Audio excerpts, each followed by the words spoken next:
안녕하십니까. 저는 행정사 이병욱입니다.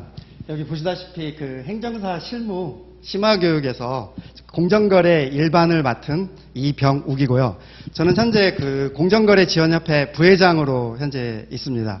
아마 공정거래 일반에 대해서 제가 강의를 한다고 그러시면 여러분들께서 이게 공정거래도 과연 행정사가 하는 업무야?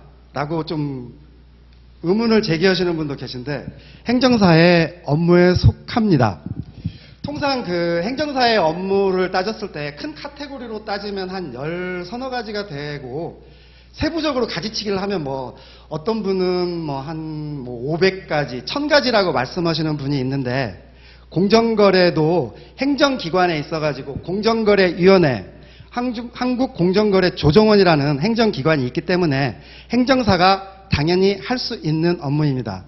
단지 이 공정거래 업무를 행정사분이 많은 분들이 하지 않고 있기 때문에 주위 분들이 하고 있지 않기 때문에 여러분들이 생소하고 과연 행정사가 할 수 있는 업무인가, 그리고 내가 과연 이 업무를 할 수 있을까라고 좀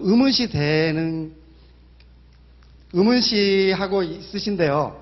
이번 강의를 통해 가지고 공정거래 일반에 대해서 좀 친숙해지고 제가 공정거래 일반에 대해서 아주 기초부터 실제 실무까지 제가 그 공정거래 상담을 한 100건 이상을 하고 실제로 그 조정까지도 많이 해봤기 때문에 여러분께서 그 믿으셔도 아마 될 것입니다.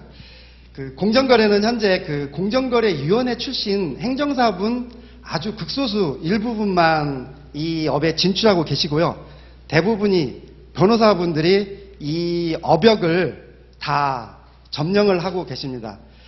이번 기회를 통해서 저희 행정사가 조금 범위를 좀 넓혀서 이 영역을 조금 차지할 수 있도록 제가 조금 기여를 하게 된다면 저도 영광으로 생각하고 여러분들도 조금 많이 관심을 가져주셨으면 고맙겠습니다.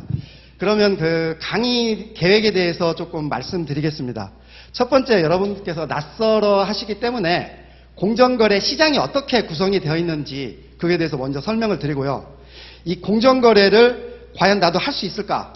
그리고 이 공정거래 업무를 함에 있어가지고 나한테 얼마나 많이 도움이 되는가? 그리고 과연 내 능력으로, 내 실력으로 접근을 할 수 있을까? 이게 장단점 같은 거를 한번 생각해 볼 수 있는 시간을 가지고요.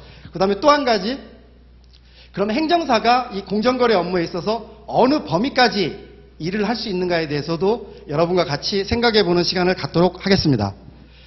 그리고 여러분들께서도 이제 행정사 업무를 이제 작게는 뭐 한 1년, 길게는 한 5년, 10년씩 하고 계시는데요. 가장 하시면서 힘든 점이 뭐라고 생각하십니까? 제가 제 동료분들이나 선후배 행정사들한테 이렇게 물어보면은 가장 힘든 것은 역시 영업이라고 합니다. 그래서 이번 기회에 있어가지고 제가 영업은, 물론 저도 뭐 미천하지만 영업은 어떻게 하는 것인가? 그래서 제 의견을 말씀드리는 게 아니라 영업의 달인을 제가 인터뷰를 했어요. 그래가지고 그 내용을 여러분들한테 설명을 조금 해드리고, 또 한 가지, 이제 그 영업을 한 다음에 이제 상담을 하게 되죠. 또 상담에서 조금 그 초심자들은 조금 힘들게 조금 생각을 하게 되는데요. 상담은 또 어떻게 해야 그 제대로 전달이 되고 또 수임까지 연결이 되느냐. 이 부분에 있어가지고 제가 사무실에서 동영상을 촬영했습니다. 가상으로 해가지고 고객이 의뢰가 왔을 때 이거에 대한 응답은 어떻게 해야 되고 상담은 어떻게 해야 이게 계약으로 이루어지는지, 그래서 동영상을 촬영했으니까 그거 같이 고민해 보시고요. 그리고 이제 영업을 하고 상담을 한 다음에 이제 계약을 체결을 하죠. 이제 물론 이제 다른 업무들도 마찬가지겠지만 이제 뭐 여러 가지 이제 문서 같은 걸 작성을 하게 되는데, 이 공정거래 쪽은 이제 신고서를 작성을 하게 됩니다. 우리가 보통 이제 행정심판은 아마 대부분의 행정사님께서 한두 번씩은 아니면 많이들 해보셨을 건데, 우리는 직접 대리권이 없죠. 대리권이 없기 때문에 가서 진술을 못하게 되죠. 그렇기 때문에 모든 것은 서류로, 신청서로 판명이 다 됩니다. 그래서 어떻게 하면 이 신청서를 잘 작성을 해야 되는가, 육하 원칙에 의해서 혹자는 또 그런 말씀을 하세요. 신청서를 작성을 할 때 조금 막 권위적으로 좀 학식이 있게 좀 어렵게 작성을 해야 된다라고 하는데 천만의 말씀입니다. 이 신청서라는 것은 초등학생이 읽더라도 다 이해가 될 수 있게 그렇게 작성을 해야 그게 베스트의 신청서라고 저는 생각이 되고 제가 사사받은 저희 은사님한테도 저는 그렇게 교육을 받았고요. 막상 제가 공정거래위원회나 조정원에 신청서를 작성을 했을 때도 그렇게 아주 쉽게 작성을 했을 경우에 일이 빨리빨리 진행이 됩니다. 어렵게 작성을 하게 되면은 조사관들이 내용 파악을 못해요. 이게 무슨 말인지를 모르기 때문에 그 조사관들은 서류가 이렇게 많이 쌓여 있거든요. 내 서류가 빨리빨리 진행이 돼야 되는데 어렵게 적혀 있으면은 그 서류가 다시 뒤로 넘어가요. 그래서 통상 그 조정원에서 그 조정까지 이루어지는데 보통 석 달이 걸린다고 하는데 어떤 케이스는 한 달만 해도 이루어지기도 하고요. 어떤 케이스는 7개월, 1년까지도 가게 됩니다. 이 사유가 어떤 이유냐? 신청서를 제대로 작성했느냐? 이 신청서에 맞게 관련 서류들이 명확하게 붙어 있느냐? 그리고 조사관이 이 사건에 대해서 명확하게 일목요연하게 파악을 할 수 있느냐? 그게 관건이거든요. 그래야 의뢰인의 억울한 점을 빨리빨리 해소하고 우리한테 유리한 방향으로 조정이 이루어져야 되기 때문에 그러한 부분들이 굉장히 중요하다고 생각되기 때문에 그러한 노하우를 제가 이번 강의를 통해서 대방출을 하도록 하겠습니다. 그 다음에 그 한국공정거래조정원에 대해서 그 분쟁 절차, 업무 플로에 대해서 하나씩 설명을 드리면서 여기에서 어떻게 로드가 걸리고 여기에서 어떻게 보완서를 우리가 작성을 해야 되고 어느 시점에서 반론서를 작성을 해야 되고 어느 시점에서 조정이 이루어져야 되는데 조정을 하기 전에 어떠한 준비사항을 가져야 되는지 그런 거에 대해서도 다 노하우를 말씀드리도록 하겠습니다. 그리고 어떤 분은 그냥 신청서만 작성해주면은 내 수임은 다 끝났다고 생각을 하시게 되는데 사실 우리가 그 의뢰를 맡게 되면은 저는 A부터 Z까지 그냥 다 통키로 다 처리를 하게 되는데요. 어떤 분은 내용 증명만 작성해 주겠습니다. 어떤 분은 뭐만 해주겠습니다 해가지고 그것만 따로 이렇게 계약을 수임하고 그러시는 분들이 있는데 저는 내용 증명 작성하는 것도 굉장히 어렵다고 생각하고 있고 내용 증명 자체가 행정심판 청구서하고 똑같다고 생각이 되거든요. 근데 과연 어떻게 내용 증명을 한 2-3시간 만에 해가지고 딸랑해서 뭐 한 20만 원, 30만 원 받고 그게 작성해 주는 거 저는 조금 의아해했어요. 그래서 저는 내용 증명, 여러분들도 내용 증명을 작성을 하고 폼이 있으시겠지만은 여러분들이 작성하시는 폼과 제가 작성하는 폼에 있어가지고 서로 비교를 해보셔가지고 좀 더 좋은 방향, 좀 더 좋은 내용으로 작성하는 방법에 대해서 같이 고민을 하는 시간을 갖도록 하겠습니다. 그리고 또 한 가지, 그 불공정 거래를 당하셨다고 해서 의뢰를 오게 되면은 이렇게 단편적인 시야를 가지면 안 됩니다. 쉽게 이야기를 하게 되면은 우리가 그 지리산 천왕봉을 오른다고 하게 되면은 천왕봉을 오르는 길은 참 여러 가지 방법이 있죠. 예를 들어서 뭐 백무동으로 해가지고 천왕봉을 오르는 방법, 아니면은 노고단까지 차로 이동을 해서 거기서부터 천왕봉을 오르는 방법, 아니면은 암벽 등반가가 뭐 암벽을 타고 천왕봉을 오르는 방법, 여러 가지가 있을 수 있습니다. 근데 우리가 단순히 불공정 거래 의뢰가 왔다고 해가지고 신청서만 딸랑 작성해 준다는 그런 편협된 사고방식에서 조금 벗어나야 되기 때문에 불공정 거래를 당했을 때 우리가 해결할 수 있는 우리나라의 전체적인 행정기관은 어떤 곳이 있는가, 그거에 대해서도 제가 전부 조망을 하도록 하겠습니다. 쉽게 이야기를 하게 되면은 공정거래위원회가 있고 그 산하에 공정거래 조정원이 있습니다. 그리고 또 한 가지는 우리가 그 인식을 하지 못하고 계시는데 국민권익위원회라는 것도 있어요. 우리가 국민권익위원회는 아마 또 행정사분들께서 권익위도 행정사 업무야? 그런데 그 우리 민원 처리, 민원 신청하는 고충민원 있지 않습니까? 우리 그 사무처리 사무관리 공부하셨죠? 권익위에는 그 정부기관, 지방자치단체, 그 다음에 공공기관, 그런 쪽에 쉽게 얘기하면 갑질을 했을 때는 권익위로 우리가 신청을 해야 되거든요. 민원을 신청을 해야 되기 때문에 그쪽으로 하는 방법도 있고요. 또 한 가지는 또 중소벤처기업부라는 것도 있어요. 거기에서도 또 분쟁을 해결하는 기관이 있기 때문에 의뢰가 들어왔을 때 이게 공정위로 가야 될 건지 권익위로 가야 될 건지, 아니면 중소벤처기업부로 가야 될 건지, 또 아니면 또 국회라는 것도 있어요. 쉽게 이야기를 해서 대기업이 한 개의 하청기관이 하청업체가 아닌 여러 하청업체에 대해서 갑질을 했어요. 일대 다수죠. 그런 곳에 있을 때 의뢰가 들어왔을 때 어떻게 해야 됩니까? 또 공정위로 가야 됩니까? 그런 때는 또 처리할 수 있는 아주 지름길이 또 한 가지가 있어요. 아마 잘 모르실 건데 국회라는 또 기관이 있어요. 그래서 국회에는 또 그 야당의 을지로위원회라는 곳이 있고요. 국회 정무위원회라는 곳이 있습니다. 그런 데는 그쪽을 통해서 가는 방법이 또 효율적인 방법일 수가 있습니다. 그리고 또 한 가지, 이런 것도 저런 것도 다 몰라요. 그러면 무조건 소송해야지. 아마 의뢰인들은 그렇게 생각을 하실 거예요. 그럼 민사 소송으로 가죠. 근데 또 소송은 이제 1심 있고 2심 있고 3심 갈 때까지 한번 가보자 하게 되면은 하청업체들은 전부 다 망하게 되죠. 3년 5년씩 걸리는데 내가 돈 5억 10억 받으려고 하다가 우리 회사 다 망하게 되죠. 또 그런 때는 또 다른 방법이 또 한 가지가 있어요. 대한상사중재원이라는 곳이 있어가지고요. 거기는 그 보통 접수를 하고 한 7개월 만에 그 조정을 해줍니다. 근데 그거는 법적 효력이 대법원의 판결과 같은 효력이 있기 때문에 거기서 결정이 나면은 대법원의 판결하고 똑같아요. 그래서 그런 것도 있다라는 사실을 아마 많은 분들이 모르시고 계세요. 그리고 아마 혹시 여기에 그 법학을 전공하신 분이 계실지 모르시겠지만은 법대에서도 아마 그 대한상사중재원은 아마 안 배웠으실 거예요. 근데 그런 곳이 또 있습니다. 제가 이제 아까 말씀드렸다시피 제가 그 공정거래 지원협회라고 거기서 제가 부회장직을 맡고 있는데 저희 공정거래 지원협회하고 대한상사중재원이라는 곳하고 저희가 MOU를 체결해가지고 같이 공동 강의도 나가고 좀 그러거든요. 그래서 그 내용에 대해서도 제가 강의 시간에 설명을 해드리도록 하겠습니다.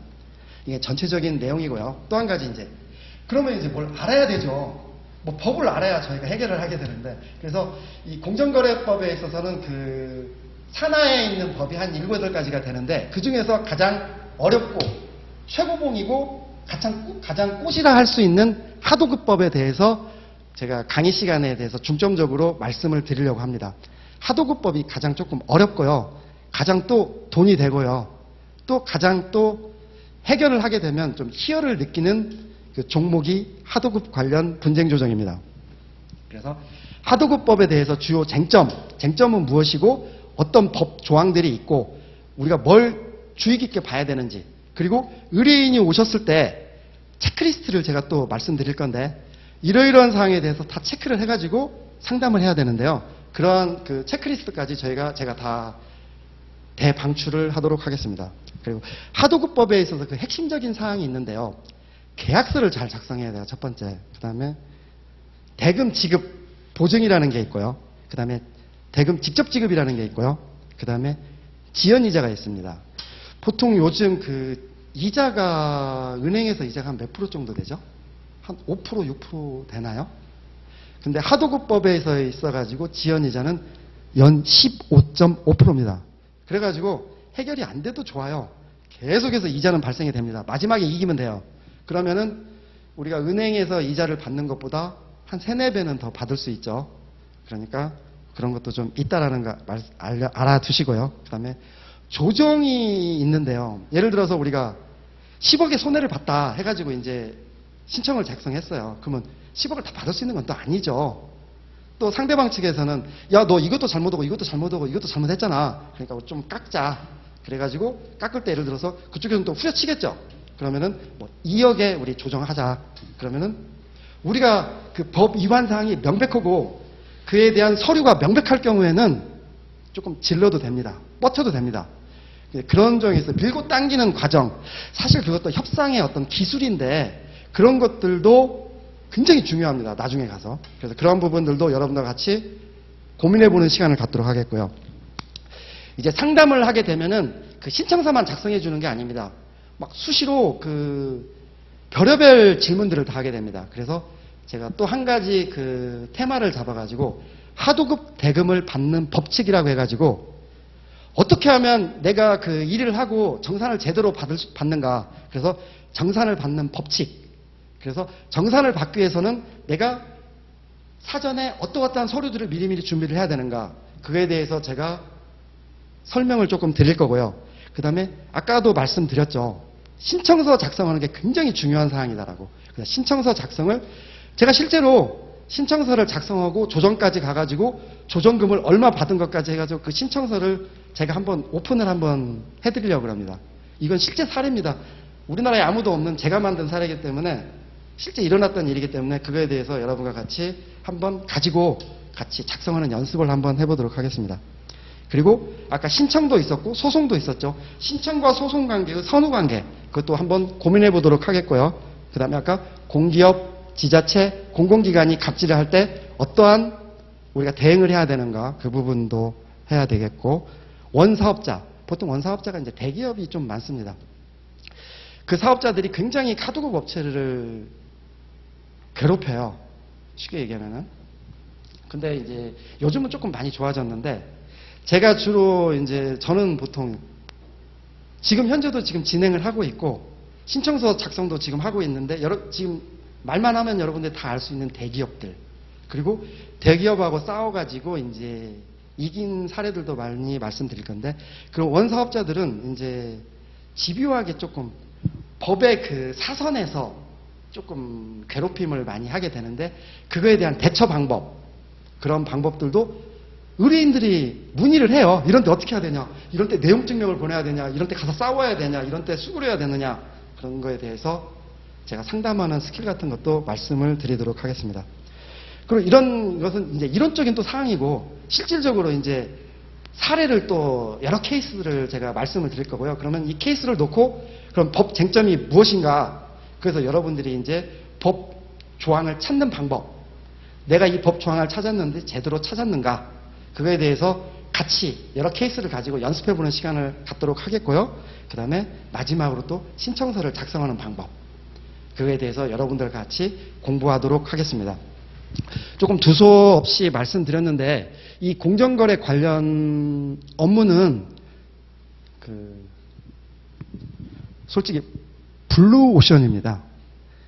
지금 전국에 있어가지고 제가 알기로는 많은 분들이 그 공정거래 관련 업무를 하신다고 하시면서 하고 계시는데 과연 이거 제대로 하시는 분이 얼마나 될까라는 조금 의문이 드는데요. 이거는 제가 뭐 제 자랑을 이야기하는 것이 아니라 지금 서초동에 가시게 되면은 그 개인 변호사들이 한 3만 명, 4만 명 정도 되시는데 실질적으로 공정거래 관련 업무를 할 수 있으신 분이 한 30분 정도밖에 안 됩니다. 그리고 대부분이 이 공정거래 관련 업무는 김앤장, 태평양, 화우, 광장에 있는 그 공정거래 팀이라고 있습니다. 그래서 몇십 분씩 돼가지고 거기서 공정거래 팀이 우리가 이제 신청서를 작성해 하도급 업자 우리가 의뢰를 받아가지고 신청서를 작성하게 되면은 상대방은 로펌에 있는 변호사예요.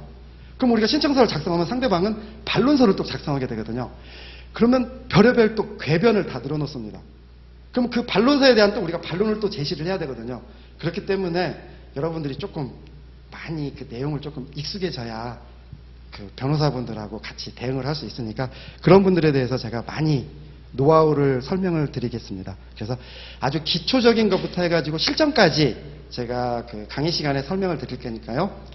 너무 어렵다고 생각하지 마시고 와서 들으시고 궁금하신 점이 있으면 또 질문도 하시고 그리고 같이 해서 이 공정거래 업무를 그 행정사에서 하나의 어떤 한 파트로서 조금 자리매김할 수 있는 시간을 갖는 게 저의 첫 번째 이번에 강의의 목표니까요. 여러분들께서도 많은 관심을 가져줬으면 고맙겠습니다. 그럼 강의 시간 때 뵙겠습니다. 감사합니다.